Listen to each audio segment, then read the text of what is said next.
Hello दोस्तों, आज हम नई वीडियो के अंदर आ चुके हैं जिसमें हम आपको सिखाने वाले हैं C++ के अंदर वेरिएबल किस तरीके से डेफिनेशन करेंगे, वेरिएबल के अंदर किस तरीके से डेफिनेशन यूज करेंगे, डिक्लेरेशन कैसे करेंगे, इनिशियलाइजेशन कैसे करेंगे। ये तीन चीज़ें आपको यहाँ पे हम बताने वाले हैं विद प्रोग्राम के साथ में। किस तरीके से मतलब आपका C++ में जो प्रोग्राम होगा उसको हम सिखाने वाले हैं आपको कि वेरिएबल डिक्लेरेशन मतलब आपका जो वेरिएबल है उसको डिक्लेयर कैसे किया जाएगा।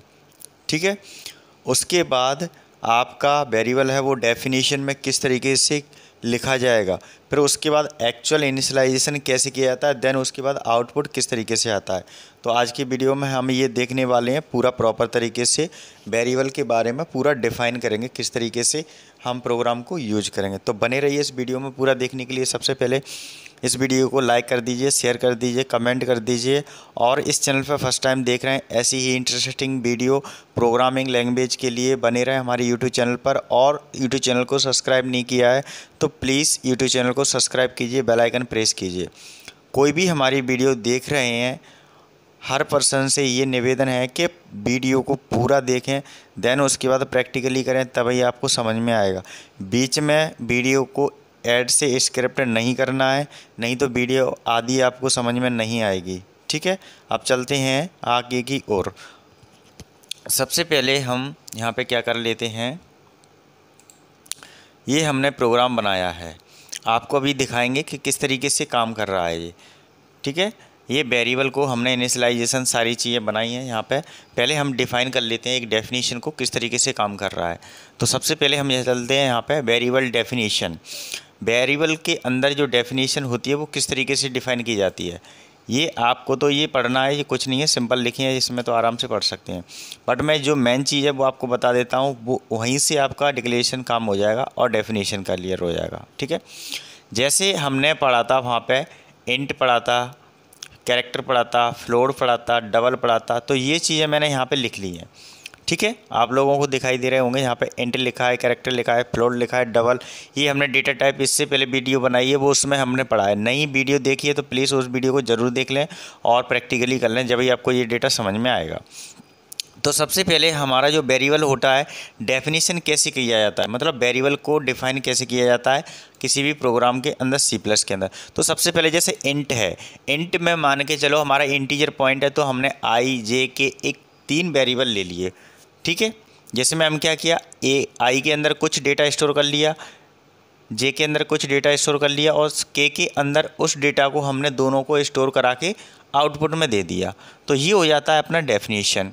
ऐसे ही मान के चलो यहाँ पे हमारा लिखा हुआ है कैरेक्टर, कैरेक्टर में हमने C को डिफ़ाइन कर लिया और CH से हमने क्या कर दिया, उसको आउटपुट के अनुसार शो कर दिया। फिर आता है आपका फ्लोट।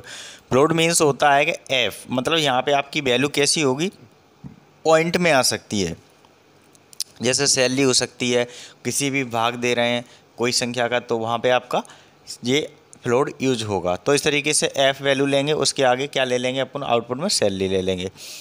ठीक है, डबल लेंगे तो D आएगा, इसमें तो आपका D ही रहेगा हमेशा। तो इस तरीके से क्या कर सकते हैं, कोई भी वेरिएबल को यहाँ पे बिल्कुल प्रॉपर तरीके से डिफ़ाइन कर सकते हैं। Clear point.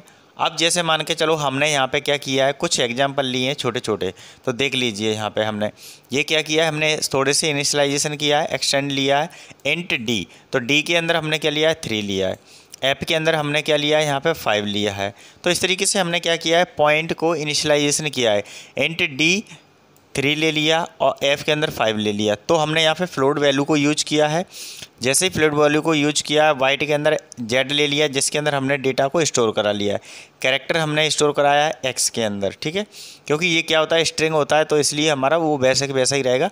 तो इस तरीके से ये डिक्लेयर हो जाएगा आपका पॉइंट D और F, और डेफिनेशन के अंदर आपका D आ जाएगा। तो यहाँ पर आपको दिख रहा होगा इस तरीके से। तो डेफिनेशन इनिशियलाइजेशन कैसे करते हैं, X और Y के जो आउटपुट होंगे वही आंसर कहलाएंगे। तो यहाँ पे आपकी नल वैल्यू भी वाइड में हो सकती है, या आपकी जो रिटर्न वैल्यू है वो 0 हो सकती है। ठीक है, तो यहाँ तक तो क्लियर हो गया होगा। अब चलते हैं वेरिएबल डिक्लेरेशन। डेफिनेशन समझ में आ गया होगा। ये अभी हम प्रैक्टिकली करके देखेंगे तो और क्लियर हो जाएगा, क्योंकि अभी जैसे पढ़ने में थोड़ा सा डाउट होता है, क्योंकि ये हम इसलिए डाउट सा लग रहा होगा आपको, क्योंकि यहाँ पे ये डायरेक्टली वैल्यू कैसे ले रहे हैं। वैल्यू अपन कितने भी ले सकते हैं। जैसे मैंने यहाँ पे इंटीजर पॉइंट लिया है तो यहाँ पे आप कितना भी ले सकते हैं, 4 ले सकते हैं, 6 ले सकते हैं, 8 ले सकते हैं, वो आपके ऊपर डिपेंड करेगा। ठीक है, तो यहाँ तक तो समझ में आ गया होगा। अब चलते हैं नेक्स्ट। यहाँ पे फिर है वेरिएबल डिक्लेरेशन। वेरिएबल को किस तरीके से डिक्लेरेशन करेंगे वो देख लीजिए यहाँ पे। तो हमने यहाँ पे सारी चीज़ों को रखा हुआ है, किस तरीके से डिफाइन करना है वो देख लीजिए। एक प्रोग्राम में हमने बनाया है। सबसे पहले वेरिएबल को किस तरीके से डिक्लेयर किया है, वेरिएबल को डेफिनेशन किस तरीके से दिया है, और एक्चुअल वैल्यू किस तरीके से आउटपुट को शो कर रहा है। तो ये सारी चीज़ें हम आप प्रोग्राम के अनुसार देखेंगे। ठीक है, उसके अंदर सेम प्रोसेस होती है कि फंक्शन भी डिक्लेरेशन करना है तो सेम आपका इस तरीके से ही रहेगा। मेन फंक्शन यूज होगा। मेन फंक्शन के अंदर हम जो इंट ले रहे हैं इंट ही लेंगे, बट यहाँ पे हम वहाँ पे क्या ले रहे थे, इंटीजर पॉइंट में जैसे डी था, इंटीजर फ्लोट था तो एफ ले रहे थे। ठीक है, सी था कैरेक्टर तो सी ले रहे थे। तो यहाँ पे क्या लेंगे, हम फंक्शन लेंगे, बस इतना सा ही है। बाकी सेम प्रोसेस है, कोई अंतर नहीं आएगा, नो प्रोसेस रहेगी। ठीक है, बाकी फंक्शन सेम रहेगा। जैसे फंक्शन डिक्लेरेशन लिखा, फंक्शन लिखा और उसके बाद सेमीकोलन से अपनी लाइन फिनिश हो जाती है। इंट लिखा, इंटीजर से हमारा ये पॉइंट स्टार्ट हो गया, कॉल कर रहे हैं किसको, एक फंक्शन को। फंक्शन डिफाइन किया तो ये रिटर्न वैल्यू हो जाएगा। ये इसलिए मैंने बता दिया यहाँ पे, फंक्शन जब करेंगे तब आपको क्लियर हो जाएगा, बट अभी आपको इतना ध्यान नहीं देना है, ये बस समझना है इस चीज़ को कैसे ही आपका डिक्लेरेशन होगा। तो मेन पॉइंट है अपना क्या है, वेरिएबल को किस तरीके से डिक्लेरेशन करना है और डेफिनेशन करना है और इनिशियलाइजेशन करना है। ये 3 पॉइंट बात करते हैं अपन यहाँ पे आज। तो आज हम आपको सिखाने वाले हैं तीनों पॉइंटों को। देख लीजिए किस तरीके से हम आपके डिफाइंड डेटा को यूज कर पा रहे हैं। तो पूरी वीडियो देखने के लिए सबसे पहले इसको बने रहें, और हम यहाँ से C+ का प्रोग्राम ओपन कर लेते हैं।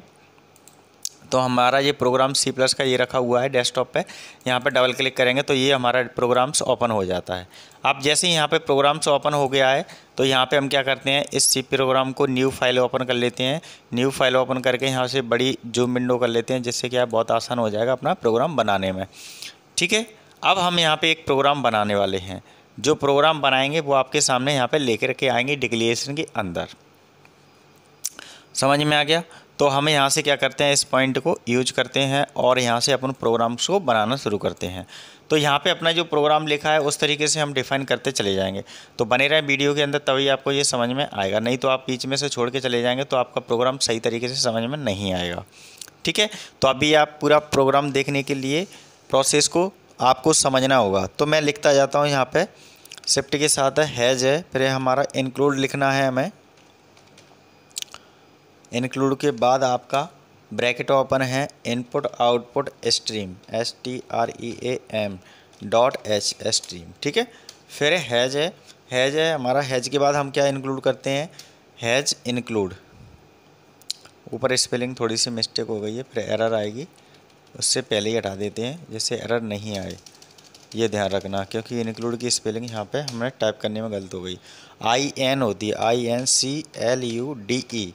Include input output STREAM dot header file से हमने इसको अटैच कर दिया। फिर बात करते हैं हम यहाँ पे हैज, हैज फिर हम इंक्लूड लिखते हैं दोबारा, जिसको conio.h से क्या करेंगे, आउटपुट की ओर ले जाएंगे। ठीक है, ये तो हमने प्रोग्राम पहले से ही पढ़ चुके हैं, क्योंकि ये हमने आपको पहले से ही बता दिया है, बहुत सारे प्रोग्राम्स बना चुके हैं, इसलिए conio.h इससे अपना आउटपुट शो करता है get.ch से। ठीक है, एंटर किया। अब हमारा मेन फंक्शन यहाँ से शुरू हो गया। यहाँ से मेन फंक्शन शुरू हो गया तो हम क्या करेंगे, यहाँ से डिक्लेरेशन कर लेंगे। क्या डिक्लेयर करेंगे, वेरिएबल डिक्लेयर करेंगे। देख लीजिए VARIABLE वेरिएबल, और यहाँ से लिखेंगे DECLARATION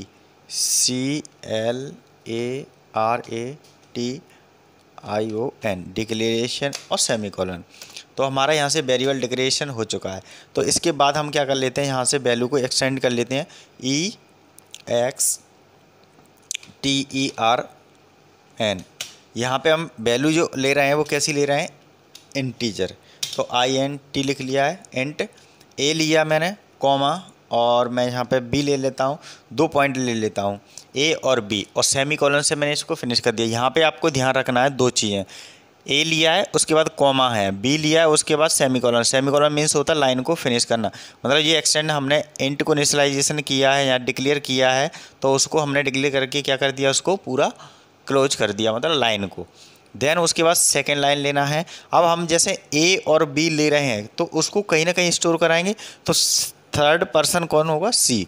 तो हम यहाँ पे क्या लेते हैं, EXTREN, एक्सटेंड, सॉरी गलत हो गया, ERN, ठीक है। इंट के बाद हमें क्या लेना है, एक और थर्ड सी, और सेमीकोलन लगा देते हैं, जिससे क्या होगा, वो आपका डेटा लाइन को बिल्कुल फिनिश कर देगा।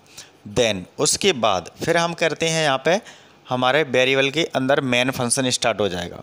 तो मेन फंक्शन स्टार्ट होगा, उससे पहले हम क्या कर लेते हैं, यहाँ पे इसको लाइन को थोड़ा सा ऊपर ले लेते हैं, ठीक है। अब यहाँ पे हमारा मेन फंक्शन शुरू हो जाएगा, देख लीजिए। सबसे पहले आएगा इंट, क्योंकि इंट हम वेरिएबल यूज कर रहे हैं। फिर हमारा main MAIN bracket open and close, then curly braces open हो गया हमारा, एंटर। इसके बाद हमें क्या, वेरिएबल को डेफाइन करेंगे, ठीक है, डेफिनेशन देंगे। डिक्लेरेशन हो चुका है, अब वेरिएबल का डेफिनेशन करेंगे, कैसे रहेगा वो देख लीजिए। तो यहाँ पे लिखेंगे हम सबसे पहले VARIABLE वेरिएबल डेफिनेशन, DIFNITION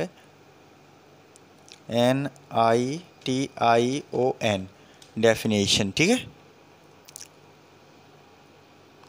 इसके बाद है कॉलन। इसके बाद हम ऊपर हमने क्या डिफाइन किया था, इंट के साथ में तो क्या लिया यहाँ पे, INT के अंदर क्या लिया था, ए लिया था, कॉमा बी लिया था, तो बी ले लेते हैं यहाँ पे हमने, और इस लाइन को भी फिनिश कर लिया। फिर इंट के साथ में हम क्या ले लेते हैं, सी ले लेते हैं, सी ले लिया, और उस लाइन को भी हमने फिनिश कर लिया।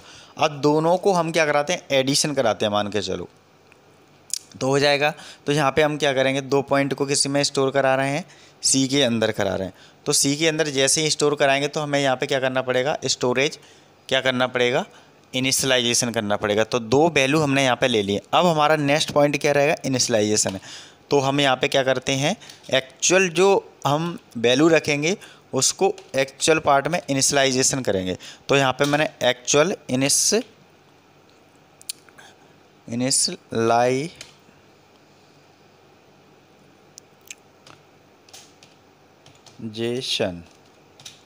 ठीक है, इनिशियलाइजेशन किया अपना, ये कॉमा हो गया।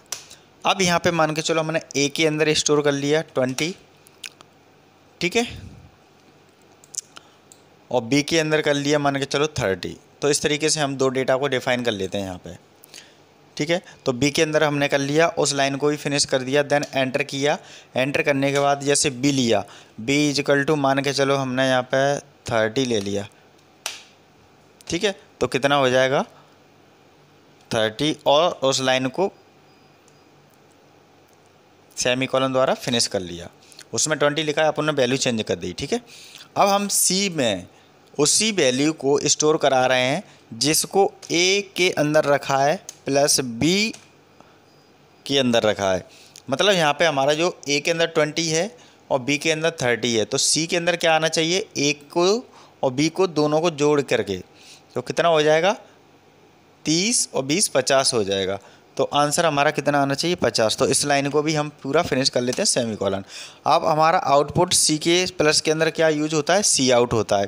तो सी आउट यूज किया, 2 ब्रैकेट ओपन करेंगे, और किसको आउटपुट दे रहे हैं, सी को, और यहाँ से हमारा लाइन को प्रॉपर हो गया। एंड लाइन देना है तो एंड लाइन भी दे सकते हैं, नहीं देना है तो कोई दिक्कत नहीं है। तो यहाँ तक हमारा आंसर बिल्कुल सही तरीके से डिफाइन होकर के आ चुका है। एंड लाइन देना है तो यहाँ पे आप क्या करना, इसको नहीं रखना है, थोड़ा सा आगे जा कर के ये ब्रैकेट लगाना, END और L लिख देना है, फिर उसके बाद सेमीकोलन। तो इस तरीके से भी डिफाइन कर सकते हैं एंड लाइन को, ठीक है। उसके बाद हमारा आएगा यहाँ पे नीचे आएगा रिटर्न, RETURN। रिटर्न वैल्यू हमारी क्या होती है, 0 होती है, और इस लाइन को हमने फिनिश कर दिया। और कर्ली ब्रेसेस जो ओपन किया था यहाँ पे जाके इसको क्या कर देते हैं, क्लोज कर देते हैं। तो ये हमारा क्लोज हो गया कर्ली ब्रेसेस। समझ में आ गया यहाँ तक। तो इस तरीके से हमने क्या किया, एक प्रोग्राम को इनिशियलाइजेशन किया और उस प्रोग्राम को प्रॉपर तरीके से डिफ़ाइन किया। डिफ़ाइन करने के बाद उसको एक्चुअल इनिशियलाइजेशन किया। सबसे पहले बात करते हैं हम, जो पार्ट लिया है वो हमने क्या लिया है यहाँ पे देख लीजिए। सबसे पहले जो हमने लिया है वो हमने प्री प्रोसेसर लिया है। ऊपर has include IO input output stream dot H header file stream से जोड़ दिया है हमने, ठीक है। हैज इंक्लूड प्री प्रोसेसर को फिर हमने conio डॉट एच से जोड़ा है, जिससे क्या है हमें आउटपुट चाहिए इनपुट आउटपुट की हेडर फाइल से। अब हमने यहाँ पे वेरिएबल को डिक्लेरेशन किया action int AB comma B, A comma B मतलब ए लिया है और बी, और उस लाइन को सेमीकोलन से फिनिश कर दिया। एक्स आई नेक्स्ट लिया एक्शन इंट सी मतलब ए वाली वैल्यू है, बी वाली वैल्यू है, उनको स्टोर हम किस में कर रहे हैं, सी वाली वैल्यू में कर रहे हैं। कैसा हमने डेटा टाइप लिया है, इंटीजर पॉइंट। तो आप कैसा भी ले सकते हैं, फ्लोट ले सकते हैं, कैरेक्टर ले सकते हैं, स्ट्रिंग ले सकते हैं। जो मैंने इससे पहले वीडियो जो डेटा टाइप की बनाई थी वो इसलिए ही बनाई थी क्योंकि यहाँ पर डेटा टाइप डिफाइन हो जाते हैं। अब समझ में आ गया। इंट मेन फंक्शन से ओपन हो गया और ब्रैकेट ओपन हो गया, यहाँ से कैलिब्रेशन ओपन हो गया। अब यहाँ से अपने स्लैश लगा करके वेरिएबल को डिफाइन किया। तो इंट के अंदर हमने क्या लिखा है, ए कॉमा बी ले लिया और सी के अंदर सी ले लिया, और ये दोनों को लाइन को फिनिश कर दिया सेमीकोलन। अब ए के अंदर हम एक्चुअल इनिशियलाइजेशन करेंगे। तो ए के अंदर हमने कितना रखा है यहाँ पे 20 और बी के अंदर कितना रखा है 30, और सी वैल्यू के अंदर ए बी को दोनों को डिफाइन करके और सी के आउटपुट को जनरेट करना है। तो हमारा इस तरीके से आंसर क्या आना चाहिए, 30 20 50 आना चाहिए। तो अभी देख लेते हैं, इसको सेव कर लेते हैं फाइल में जा कर के। सेव में गए और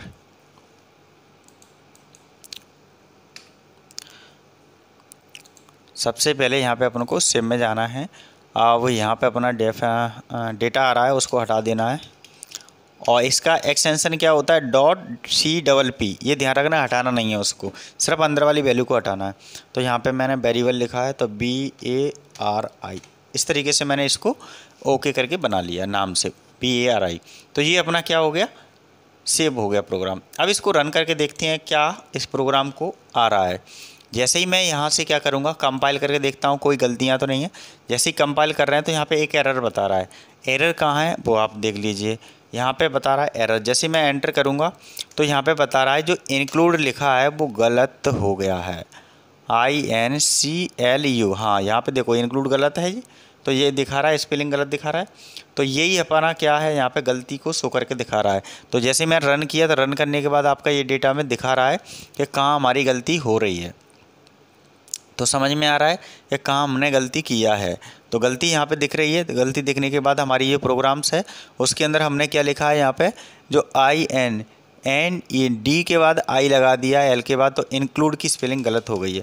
तो यहाँ पे हम सही कर लेते हैं थोड़ा सा इसको, INDULUDE इंक्लूड, और यहाँ से फिर conio लगाएंगे CONIO conio.h। तो इस तरीके से हमारा ये प्रोग्राम बन जाएगा CONIO conio, और फिर हमने उसको सेव कर लिया दोबारा यहीं पे जा करके इसको सेव कर लेंगे F2 से। ये सेव हो गया। अब दोबारा हम इसको कंपाइल करके देखते हैं कि हमारा प्रोग्राम सही है। अब देख लीजिए 00 वार्निंग दिखा रहा है, 00 एरर दिखा रहा है, मतलब हमारा सही प्रोग्राम हो गया।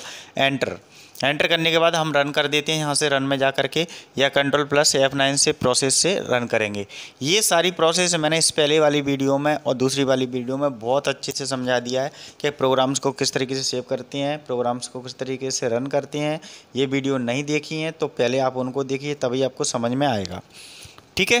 तो Ctrl+F9 से मैंने रन किया। रन करने के बाद हम विंडो पे जाएंगे। विंडो पे जाने के बाद हमारा आउटपुट आएगा यूजर स्क्रीन में। तो कितना आ रहा है, 50 आ रहा है। तो इस तरीके से हमारा आंसर आ जाएगा। अब देख लीजिए, इसको मैं सिलेक्ट कर देता हूं जिससे आपको सही क्लियर दिखाई देगा जो हमने प्रोग्राम बनाया है। आप देख लीजिए प्रोग्राम दिखाई दे रहा है पूरा प्रॉपर तरीके से। तो यहाँ पे हमने सीखा आज की वीडियो में क्या, वेरिएबल को डिक्लेयर करना सीखा। किस तरीके से डिक्लेयर किया, एक्शन इंट A, B को, ठीक है, और सेमीकोलन द्वारा इस लाइन को फिनिश कर दिया। फिर एक्शन इंट C, और इस वेरिएबल को हमने क्या कर दिया, यहाँ पे पूरे वेरिएबल को यहाँ से क्या लिख करके रखा है, क्लोज, ये सेमीकोलन। फिर हमने इंट लिया, इंट के साथ में ये सारा वेरिएबल हमने इंटीजर बना लिया। यहाँ पे वेरिएबल को डिफाइन कर लिया, डेफिनेशन कर लिया, इंट A, B ले लिया, C के अंदर इस डेटा को स्टोर करा दिया। एक्चुअल इनिशियलाइजेशन मतलब A के अंदर हमने क्या स्टोर किया, 20 और बी के अंदर हमने क्या इंश्योर किया 30, दोनों को ऐड करके हमने यहाँ पे दिखा दिया रिटर्न वैल्यू एंड, और जो हमारा आंसर था वो हमारा आंसर शो हो रहा है। तो इस तरीके से हम यूज़र स्क्रीन पे जा कर के आउटपुट देख सकते हैं। तो अभी ये 50 आ रहा है अपना, बट हम यहाँ पे देखना चाहते हैं कि कोई भी वैल्यू हम चेंज करें तो कितना आए। जैसे मान के चलो हम यहाँ पे डेटा को चेंज करते हैं, जैसे ऑपरेटर हमारा प्लस था, हम यहाँ पे माइनस कर देते हैं मान के चलो, तो क्या आएगा ये देख लीजिए। जैसे हमने माइनस किया, माइनस करने के बाद हम यहाँ पे सेव कर लेते हैं, सेव करेंगे, सेव हो चुका है। अब रन करेंगे दोबारा, रन करने के बाद हमें विंडो में जा कर के देखना है। वैसे ही विंडो में जाके यूज़र वाले में दिखाएंगे तो ये क्या बता रहा है -10 और ऊपर 50 दिखा रहा है। तो 50 पहले का दिखा रहा है जो पहले से हमारा प्लस वाला आ रहा था। अब क्या आ रहा है हमारा इसमें नेक्स्ट वाले पार्ट में जो आ रहा है माइनस वाला आ रहा है। तो दोनों वैल्यू को दिखा रहा है। 30 में से हमारा 20 जाएगा तो कितना बचेगा हमारा, सीधे सीधे -10 बचेगा। तो ये वैल्यू हमारी सही आ रही है बिल्कुल प्रॉपर। तो समझ में आ गया। तो इस तरीके से कोई भी डेफिनेशन को बिल्कुल प्रॉपर तरीके से सीख सकते हैं। अब मान के चलो यहाँ पे हम इनटू कराना चाहते हैं तो इनटू भी करा सकते हैं, ठीक है। जैसे मान के चलो मैंने यहाँ पे इनटू का निशान ले लिया तो यहाँ पे इनटू हो जाएगा, और इसको सेव करेंगे तो सेव हो जाएगा यहाँ से। जैसे ही मैंने इस फंक्शन को सेव किया, सेव हो गया, और यहाँ से मैंने रन किया। रन करने के बाद यहाँ पे विंडो पे गए, यूज़र स्क्रीन पे गए। यूज़र स्क्रीन पे आने के हमने किसको 20 को 30 को 20 60 तो 600 हो गया सीधे सीधे, क्योंकि एक जीरो पहले से ही है। तो इस तरीके से हम कोई भी वैल्यू को यहाँ पे डिफाइन कर सकते हैं, ठीक है। ऐसे ही हम डिवाइड कर सकते हैं, जो वैल्यू आएगी आपके आंसर में आ जाएगी। तो जैसे डिवाइड वाला लिया, डिवाइड वाले को भी हम यहाँ पे क्या कर लेते हैं, सेव कर लेते हैं। सेव करने के बाद हम यहाँ से रन करते हैं। रन करने के बाद हमारी ये वैल्यू है वो प्रॉपर आ जाएगी यहाँ पे। तो यहाँ पे जाएंगे, यहाँ पे जाने के बाद हमारी ये वैल्यू 0 आ रही है। 0 क्यों आ रही है, क्योंकि हमने इसमें कैसा पॉइंट लिया है, इंटीजर। बट इंटीजर में नीचे पॉइंट कैसा होना चाहिए, बड़ा नहीं है, क्योंकि ऊपर छोटा है, बड़ा तो कैसे भाग जाएगा, नहीं जाएगा। तो ए वाली वैल्यू बड़ी होनी चाहिए, बी वाली छोटी होना चाहिए। तो यहाँ पे फ्लोट ले सकते हैं, इंट की जगह पे क्या ले सकते हैं, यहाँ पे फ्लोट ले सकते हैं। बट अभी हम इसको बताएंगे किस तरीके से फ्लोट ना लेते हुए। यहाँ पे जाएंगे, सबसे पहले इसको कर लेते हैं क्या, मान के चलो 90 कर लिया। 90 करने से ये क्या हुआ, 30 का भाग चला जाएगा इसमें, अब बन जाएगा सही डेटा। तो हमने यहाँ पे क्या किया, इसको सेव कर लिया। सेव करने के बाद ये हमारा प्रोग्राम सही बन गया। अब इसको रन करेंगे। रन करने के बाद आप डेटा देख लीजिए, लास्ट में हमारी वैल्यू क्या आ रही है। जब हम 90 को 30 से डिवाइड करेंगे तो 3 आंसर आ रहा है। तो बिल्कुल प्रॉपर तरीके से हमारा डेटा सही आ रहा है। हम चाहते हैं कि मान के चलो ये पीछे की कोई भी पॉइंट नहीं आए, आंसर हमारा वही आए जो एक्चुअल आंसर है। तो यहाँ पे हम क्या करेंगे, ये यहाँ पे CLSR लिख दें, क्लियर स्क्रीन।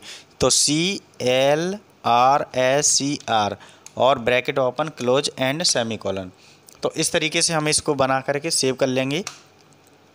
यहाँ पे हमने सेव किया, ये सेव हो गया। तो क्लियर स्क्रीन हमने लगा दिया, यहाँ पे ये लग गया CLRSCR। तो यहाँ पे हमने जितने भी रन करेंगे वही हमारा रन होगा, बाकी सब हट जाएंगे। तो जैसे हमने लास्ट वाला देखा, बाकी सब हट गए, 3 आंसर हमारा सही आ रहा है। तो इस तरीके से वैल्यू को अपन बिल्कुल प्रॉपर तरीके से डिफ़ाइन कर सकते हैं। डिफ़ाइन करने के बाद वो जो डेटा हमारा बिल्कुल प्रॉपर तरीके से आ जाएगा, ठीक है। अब इस प्रोग्राम को इंटीजर से तो बना लिया था, अब हमने चेंज कर दिया फ्लोट वाले पार्ट में। फ्लोट मतलब होता है कि दूसरा हमने एक और ले लिया डेटा टाइप। इसमें फ्लोट में क्या हुआ, अभी हम यहाँ पे क्या ले रहे थे, 30 और 20 जब डिफ़ाइन कर रहे थे और इसको डिवाइड वाले साइन से ओपन कर रहे थे। कौन सा यूज कर रहे थे, डिवाइड वाला। तो ये 0 बता रहा था, क्योंकि वो इसलिए डिफाइन नहीं हो रहा था, इसलिए डिवाइड नहीं हो रहा था, क्योंकि नीचे वाली संख्या जो भाग वाली बी थी वो बड़ी थी और ऊपर वाली छोटी थी। तो वो पता ही नहीं चल रहा था उसको कैसे डिवाइड करें। तो इंटीजर पॉइंट क्या देगा आपका, इंटीजर वैल्यू को। ये हमने सिखाया था आपको डेटा टाइप में। अब मान के चलो हमारी ये वैल्यू कैसी आ रही है, फ्लोट आ गई है। कैसी आ गई है, ऊपर छोटी वैल्यू है, नीचे बड़ी वैल्यू है, और उसको डिवाइड करना है। तो कैसे बनाएंगे, सबसे पहले यहाँ पे इंट लिखा था, वहाँ पे क्या कर दो, फ्लोट लिख दो, FLOAT। तो हमने इंटीजर पॉइंट की जगह पे क्या लिख दिया, फ्लोट। ये देखो लिखा है, इंटीजर पॉइंट की जगह पे फ्लोट लिख दिया। इंटीजर पॉइंट की जगह पे सारे पे क्या लिख दिया, फ्लोट। तो फ्लोट ABC ले लिया, फ्लोट AB और C। तो यहाँ पे ABC। तो अब आपका कैसा आ जाएगा, जो आपकी वैल्यू कैसी है, पॉइंट में आएगी। तो पॉइंट वाली वैल्यू यहाँ से हम प्रॉपर तरीके से क्या कर सकते हैं, डिवाइड कर सकते हैं, जब वो कितनी भी बड़ी हो। तो देख लीजिए, जैसे हमने ये प्रोग्राम को कैसा बनाया है, फ्लोट टाइप से बनाया। इंट की जगह आपको ओनली क्या डेटा टाइप यूज करना है, फ्लोट यूज करना है। देखो यहाँ पे आप देखो ये फ्लोट A, B लिया है, फिर हमने फ्लोट C लिया है, C को रिस्टोर करा लिया है। इंट के आगे हमारा पहले यहाँ पे मेन के आगे इंट लिखा था, अब यहाँ पे मेन के आगे क्या लगा दिया, फ्लोट, क्योंकि हम क्या ले रहे हैं यहाँ पे डिवाइड वाला साइन ले रहे हैं। तो ऐसे ही यहाँ पे फ्लोट AB से ले लिया है C तक। ऐसे ही यहाँ पे एक्चुअल डेटा जो रखा है वो A के बराबर में क्या रखा है 20, B के बराबर में क्या रखा है 30। तो 30 से 20 को डिवाइड करना है, तो इसको क्या बनाना पड़ेगा 200 बनाना पड़ेगा। तो पहले 0.66 ऐसे आएगा आंसर। तो देख लीजिए आंसर क्या आ रहा है। जैसे ही हम इसको रन करते हैं तो यहाँ पर रन कर लेते हैं। रन किया, रन करने के बाद हम यहाँ पर जाएँगे विंडो यूजर में, तो आंसर क्या आ रहा है अपना 0.666 आ रहा है। अब आ गया फ्लोट वैल्यू का, इस तरीके से कर सकते हैं। मान के चलो कोई संख्या हम यहाँ पे चेंज कर देते हैं। जैसे यहाँ पे हमने चेंज कर दिया, मान के चलो यहाँ पे कोई छोटी और वैल्यू ले लेते हैं, जैसे 30 तो है, ये 15 से कट जाएगा, 15 ले लेते हैं। चलो 15 ले लिया। अब इसको सेव कर देते हैं और इसको डिवाइड करना है, तो यहाँ पे हमने इसको सेव कर लिया। सेव करने के बाद देख लीजिए वैल्यू मैंने क्या कर दी, इसको चेंज कर दी, एक ही जगह 15 कर दिया, 30 से उसको डिवाइड करना है, तो 1/2 बचेगा। 1/2 बचेगा, उसका क्या होगा 1/2 का आंसर देख लीजिए। रन करेंगे तो 1/2 का आंसर क्या आएगा देख लीजिए, 0.5 होता है, तो 0.5 अपना आ चुका है। तो इस तरीके से ये आपको सारी वैल्यू को 1 बाई 1 इसको क्या करना है, ऐसे ही सारे प्रोग्राम्स को रन करना है। रन करके आपके प्रोग्राम बिल्कुल प्रॉपर तरीके से डेटा के अंदर डिफाइन हो जाएंगे और पूरे प्रॉपर तरीके से आपको बनाना आ जाएगा प्रोग्राम को। तो सीधी बात है, जब तक आप प्रोग्राम को बहुत अच्छे से करेंगे तो आपको समझ में आएगा, उसकी प्रैक्टिस करेंगे तब आपको समझ में आएगा। तो आपसे यही निवेदन है कि जितने मैं आपको प्रोग्राम बताता हूँ उसको आपको बस प्रैक्टिकली सीखते जाना है, तो आपको सही क्लियर समझ में आ जाएगा। ना ही तो आपको कोई थ्योरी रटना है, ना कोई आपको ऐसा चीज़ रटना है, सिर्फ आप प्रैक्टिकली करते जाएंगे तो आपको कोई भी चीज़ याद करने की ज़रूरत ही नहीं रहेगी। सीधा प्रोग्राम बनाएंगे और चुटकियों में आपकी जितनी भी प्रोग्रामें होंगी बहुत अच्छे से समझ में आ जाएगी। बस आपको ध्यान रखना है कि कैसे डिक्लेयर करते हैं, कैसे डिफाइन करते हैं, कैसे एक्चुअल डेटा को इनिशियलाइजेशन करते हैं, और कैसे हम आउटपुट शो कराते हैं, और कैसे रन करते हैं, कैसे सेव करना है, कैसे डिबगिंग करना है, कैसे कंपाइल करना है, कैसे हमारा यूज़र पार्ट आता है। और ये चीज़ आपको आ गया तो प्रोग्राम कोई भी नहीं रुकेगा, बहुत ही आसान तरीके से बना सकते हैं। तो आज की वीडियो में हमने आपको सिखाया क्या है, सबसे पहले वेरिएबल का डिक्लेयर करना सीखा है, ठीक है। तो डिक्लेयर करना यहाँ पे हो गया था, और उसके बाद वेरिएबल का डेफिनेशन ये हो चुका है।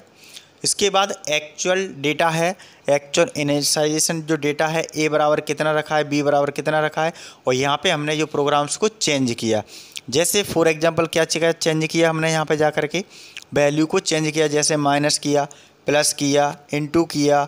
अब डायरेक्ट हमने लास्ट में क्या किया, यहाँ पे फ्लोट वैल्यू लेकर के इसको डिवाइड किया, क्योंकि फ्लोट वैल्यू में डिवाइड सही प्रॉपर हो जाता है। पॉइंट वाली वैल्यू चाहिए हमारी तो उसको चाहिए। जब हम इंटीजर में ले रहे थे तो हमने किसको 90 को ऊपर रखा था और 30 से डिवाइड किया, तब वैल्यू को हमारा डिवाइड कर पाया था।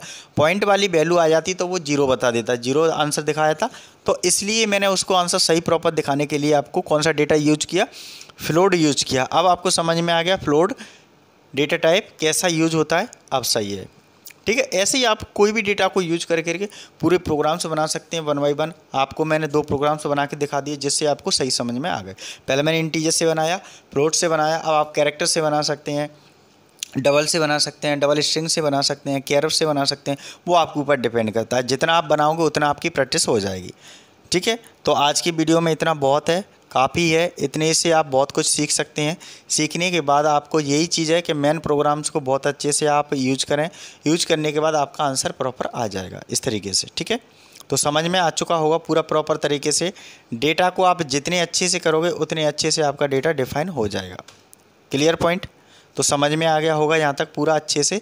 जो भी डेटा हम लिखते हैं वो बहुत अच्छे से समझ में आ जाता है। जब भी प्रैक्टिकली बनाएंगे तो और अच्छे से समझ में आता है, इसलिए मैं आपको प्रैक्टिकली हर चीज़ को इसलिए समझाता हूँ जिससे आपका कोई भी डेटा गलत ना हो। प्रैक्टिकल से ये समझ में आता है कि कोई भी प्रोग्राम से आपका गलती नहीं होगा, तुरंत आपका सही समझ में आएगा। तो आज की वीडियो में इतना बहुत है। Thank you very much. फिर मिलते हैं नेक्स्ट वीडियो में। जब तक सारी वीडियो को देखते रहें और सारी वीडियो को आप देखने से पहले ही आपको शेयर करना है। जितना आप शेयर करोगे तो आपको तो नॉलेज मिलेगा, अन्य और बच्चों को भी आपके साथ में नॉलेज मिलेगा। ये हमारा कामना है कि आगे आने वाले भविष्य में सबसे ज़्यादा टेक्निकल प्रोग्राम्स की ज़रूरत पड़ेगी, इसलिए आप लोगों को इस वीडियो को सबसे ज़्यादा शेयर करना है। जितनी भी वीडियो आप पढ़ रहे हैं सब वीडियो को शेयर करना है। Thank you very much.